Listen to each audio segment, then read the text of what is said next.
Short answer, yes. How, why, how much? These are questions I'm going to answer. So, alcohol consumption, cigarette consumption, and the effects on muscle protein synthesis. I'll have the studies linked below, and I'll cite some references. So, what you may not know, or you may know, is that I'm a huge proponent of nutrient timing affecting muscle protein synthesis. If you don't agree with this, you might as well just go ahead and go off into La La Land and not care about me. But if you do care, if you do believe this, then please listen up. So, let's propose a scenario. You just hit the gym. Had a great time hitting the gym. Great. So you just shredded it up. You now realize that it's 9 o'clock. You got to get home and start drinking. So you get home, you shower up, and then your roommate hands you a beer and you start drinking. Well, you've screwed up on two different levels. One, your muscle protein synthesis levels are most elevated right after you've worked out. So, though your muscle protein synthesis levels are elevated from 48 hours to 72 hours, there is a big difference between the first hour you've worked out and the 12th hour you've worked out. So there's a critical window that you need to access to absorb and get the maximum amount of out of your workout as far as muscle protein synthesis is concerned. So if you're not eating during that critical time, that critical moment, and if you're consuming alcohol, which is impeding muscle protein synthesis from a couple different mechanisms. One, it's going after your balls and decreasing your testosterone levels. But in small concentrations, it actually increases it. But the other aspect, which is still existent, is that you're going to decrease recovery rates, and you're exposing your body to oxidative reactions, both of which impede muscle protein synthesis. So though your testosterone levels may be elevated, I would say arguably that isn't going to have a greater effect on muscle protein synthesis. Also, if you consume excess numbers of alcoholic beverages, the effect shuts off. So once you've consumed 2, 3, 4 plus whatever beverages, it doesn't matter that one drink has actually increased your testosterone levels, because now they've declined. This also happens with your muscle protein synthesis levels. So your testosterone levels decline with increased concentration of alcohol, and your muscle protein synthesis levels decline. So the other thing to consider too is that we still have a window to work with here. Sure, you came back home and you drank. That was the first thing you did. But if you can wake up without having a hangover, this is going to be helpful. So when you go to bed, a lot of recovery mechanisms come into play. And this is actually a critical moment for your body to raise testosterone levels. Your testosterone levels are the most elevated right after you've worked out. So, and you're most apt to synthesize muscle tissue. This is one of the more apt times to synthesize muscle proteins right after you've woken up. So you have to make sure that you get at least a rested sleep. So, say you've came back, you just drank hard or whatever, but now what you got to do is you got to pound water and you got to clear your mind. You can't just go to bed beaten up, fucking belligerent, because that's going to have a huge impact on your muscle, or a big impact on your muscle protein synthesis levels and your testosterone.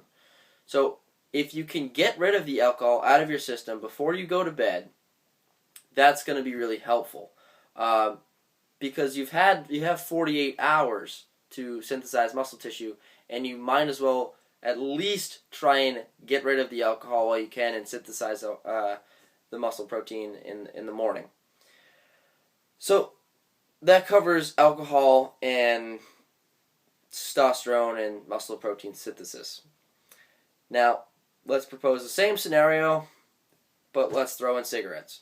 So cigarettes are kind of bad on two levels. One, you're consuming them much more regularly than alcohol. I should hope, I guess.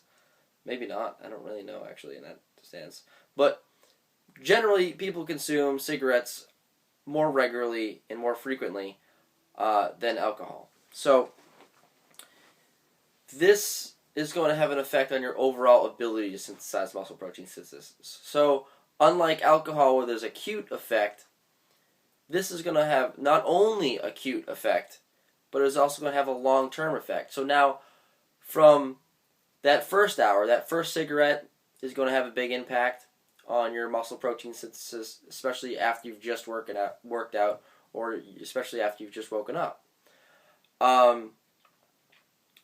But also, from that 48 to 72 hour window, that muscle protein synthesis is also declined. Now remember, this is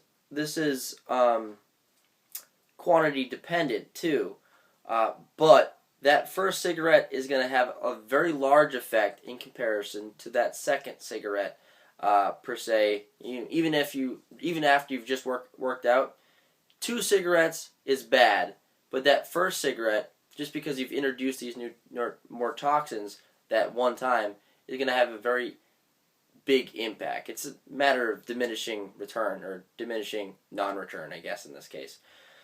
So I would argue just don't consume that one cigarette, because it's going to have a huge impact. And if you've smoked once already, then I guess you could smoke again. But remember that for that 48-hour period, you're going to affect muscle protein synthesis levels. So I think that generally covers basically it all. If you don't give a shit about your health, give a shit at least about what the girls think. And girls, give a shit at least what the guys think.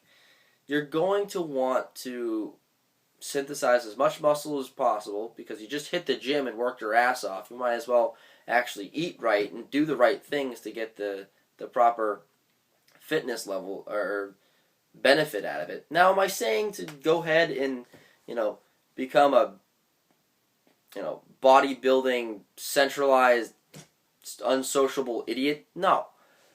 But first off, you don't need to have cigarettes to socialize. You don't need alcohol, but, it helps.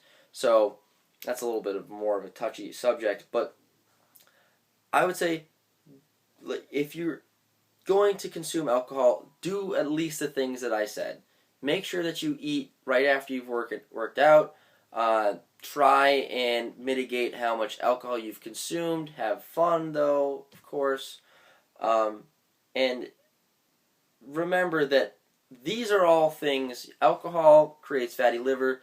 Cigarettes gives rise to lung cancer, among other cancers. And so these are all bad things for us. These are things that we shouldn't be doing with any sort of very highly regular frequency. But these are things that are a part of our lifestyle. And at the same time, though, being that, understand that they're having another effect that, people like me and you, if you're watching this video and under, let's say, 40, are concerned about, is that we're concerned about how we look, right? Sure, we might get cancer when we're, 50 or 60, but we don't give a shit about that right now. We care about how we look. So, and this is what's going to hopefully influence you to not consume as much alcohol and cigarettes, because it's having an influence on your looks right now, because you've just worked out. You're not synthesizing as much protein as you otherwise would be. So you're not getting the whole bang for your buck. On top of the fact that alcohol not only gives you a fatty liver, but gives you a fatty gut. So I think that basically covers everything. Hopefully you've gotten something out of this. I didn't ramble too much. I kind of did a couple circles on you. But I think you should get something out of it. And remember, the citations are below if you want to take a look at it. If you have any questions, write a comment, like, subscribe, and stay healthy, and get some gains.